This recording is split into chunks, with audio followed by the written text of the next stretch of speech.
Ink channel. अभी हम पहुंचे हुए भारतीय जनता पार्टी कार्यालय में और हमारे सामने बैठे हुए हैं भारतीय जनता पार्टी के प्रदेश प्रवक्ता अरविंद सिंह जी। अरविंद सिंह जी, लालू यादव जी चले गए हैं, अभी बिहार से छोड़ के दिल्ली चले गए हैं, इस पे आपका क्या कहना है?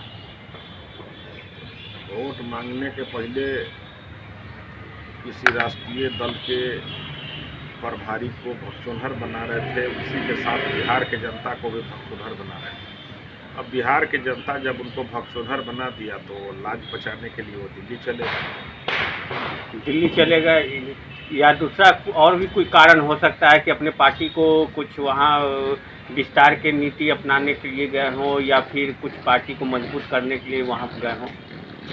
जितने लोग बिहार में चुनाव हार जाते हैं वो दिल्ली में विस्तार करने चले जाते हैं। वो विस्तार करने नहीं गए हैं, व्यापार करने। वो बिहार के जनता उनको बिस्तर पर आराम करने के लिए भेज दिया है, उसी पर आराम करने गए। अब ये चुनाव जो कुशेश्वर स्थान और तारापुर का जो चुनाव परिणाम आया है, इसके बाद आपकी पार्टी का क्या नज़रिया रहेगा? इसके बाद पार्टी पर बिहार की जनता ने विश्वास किया है और विश्वास इसलिए किया है कि एनडीए विकास किया है। तो जब हम विकास करने के लिए बिहार में तत्पर हैं, बिहार की जनता ने हमें जनादेश दिया है विकास करने के लिए, तो मैं उसी काम में लगा हुआ हूँ। पार्टी गठबंधन हमारा उसी काम में लगा हुआ है, बिहार के विकास करना, जनता के हित करना, जनता के लिए रोजगार और शिक्षा, स्वास्थ्य सबका सुविधा उपलब्ध कराना हमारी प्राथमिकता है। आप बोल रहे हैं कि हमारी पार्टी विकास करना चाह रही है और रोजगार मुहैया करानी आपकी पार्टी के मेन प्राथमिकता है, लेकिन अभी तक दूर तक तो कुछ विकास नज़र नहीं आ रहा है, ना ही रोजगार का कुछ सृजन नज़र आ रहा है दूर तक। अभी भी हमारे युवा भाई लोग जो हैं बाहर ही पलायन पे मजबूर हैं। इस पे आपका क्या है? जिस आँख में रतौंधी हुआ है उसको विकास दिखाई नहीं पड़ेगा, टीन के चश्मा वाले को विकास दिखाई नहीं पड़ेगा। विकास दिखाई पड़ता है कि 15 साल के कुशासन जब राजद का था उसको और आज की जब तुलना करिएगा तो विकास चारों तरफ दिखाई पड़ेगा। चारों तरफ परसों रोज ही इथेनॉल के 17 फैक्ट्रियों का शिलान्यास हुआ है। माननीय मंत्री शाहनवाज हुसैन और उसके प्रधान सचिव ब्रजेश मल्होत्रा जी ने किया है। तो बिहार में रात दिन जब ये इथेनॉल का फैक्ट्री होगा तो तेल का दाम और कमेंगे। अभी तो तेल का दाम कम हो गया है और कमेंगे, और तेल के दाम जब कम होंगे तो महंगाई कम होगी, महंगाई कम होगी और रोजगार मिलेगा। तो हमारा 17 फैक्ट्रियों का इथेनॉल का, और इथेनॉल में जो मटेरियल खपत होता है उसका हम कृषि करेंगे तो किसान हमारे लाभान्वित होंगे।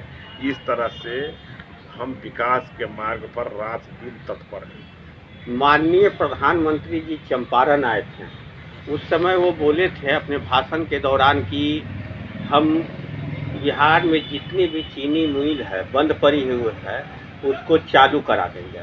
ठीक है ना? इस चीनी मिल को न तो बिहार सरकार चालू करा पा रही है, न ये सेंट्रल गवर्नमेंट चालू करा पा रही है। आखिर इस चीनी मिल में क्या अड़चन आ रहा है?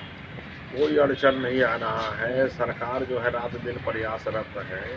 किसान जो है गन्ना की फसलें अब उपजाना कम किए हैं, लेकिन अभी जो है हम इथेनॉल का फैक्ट्रियाँ जो शिलान्यास किए हैं तो 17 फैक्ट्रियों को चलाने के लिए नए जो फैक्ट्रियाँ का शिलान्यास हुआ है तो गन्ना लगाएगा लोग और मक्का लगाएगा, चावल का खेती पैदावार बढ़ाएगा। तो ये सब फैक्ट्रियाँ चलेगी तो किसानों को खपत, उसके पैदावार का खपत होगा, उसको सही मूल्य मिलेगा और बिहार में रोजगार के अवसर उपलब्ध होंगे। अच्छा, ये चीज़ और बताइए कि आप लोग, चाहे आपकी पार्टी हो, बीजेपी पार्टी हो या जेडीयू हो, बार बार घूम फिर के आरजेडी पे ही हमला करती है।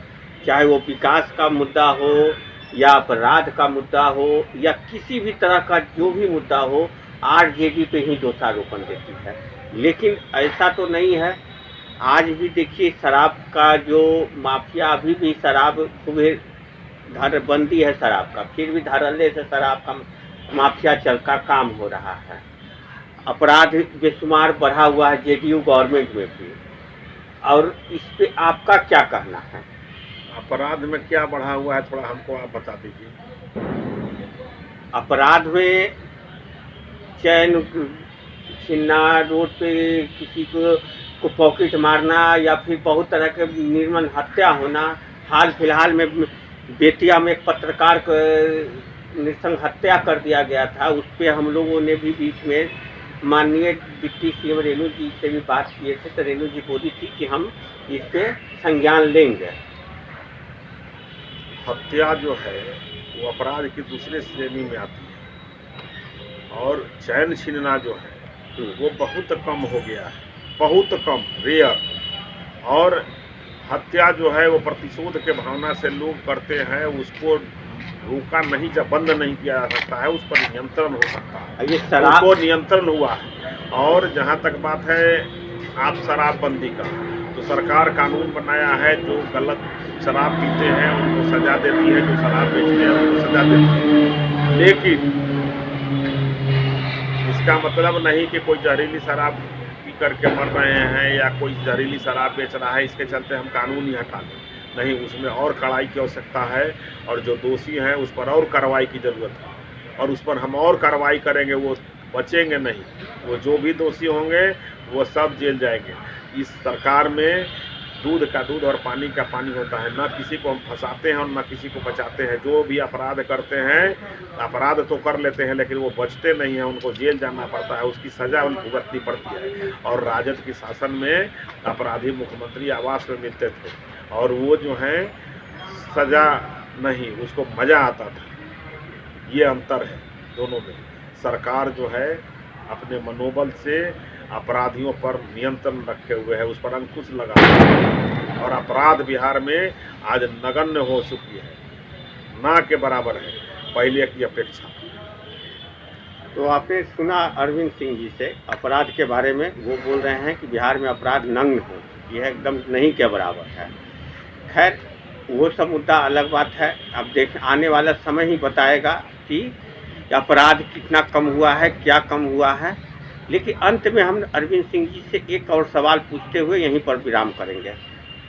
अरविंद सिंह जी, आप अंत में एक चीज़ का जवाब दीजिए कि आपकी पार्टी अब क्या आगे, कोई जो कुशेश्वर स्थान और ये तारापुर का जो चुनावी परिणाम हुआ है, अच्छा परिणाम आया है, उसके बाद आपकी पार्टी कंबाइंड पार्टी का क्या प्लान है? देखिए, एनडीए एक साथ मिल करके बिहार के विकास में 4 चांद लगाएगी। बिहार में स्वास्थ्य, शिक्षा, रोजगार, ये सब हमारी प्राथमिकताएं हैं। रोजगार में सड़कें, लॉ एंड ऑर्डर, ये सब हम सुदृढ़ और करेंगे।